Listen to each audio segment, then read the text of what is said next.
రెండో లక్షణం సంతోషంగా ఉన్నామా? మనం సంతోషంగా ఉన్నామా? చాలామంది సంతోషంగా లేరు. ఇక్కడ అందరూ డల్గా ఉన్నారు. ఆరాధన చేయమంటే ఏమన్నా సంతోషంగా ఆరాధన చేస్తారంటే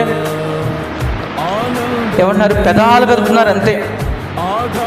నీ దేవుని సన్నిధికి నువ్వు వచ్చినప్పుడు ఎంత సంతోషంగా ఉండాలి, నువ్వెంత ఆనందంగా ఉండాలి.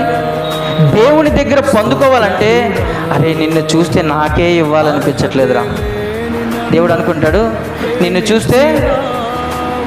చూస్తే నాకే ఇవ్వాలనిపించట్లా. ఏ మొహం పెట్టుకొని వస్తున్నారా నా దగ్గరికి? ఏ మొహం పెట్టుకొని? ఇదే మొహం పెట్టుకొని రావాలి. కానీ దేవుని సన్నిధికి వచ్చినప్పుడు సంతోషంగా రావాలి.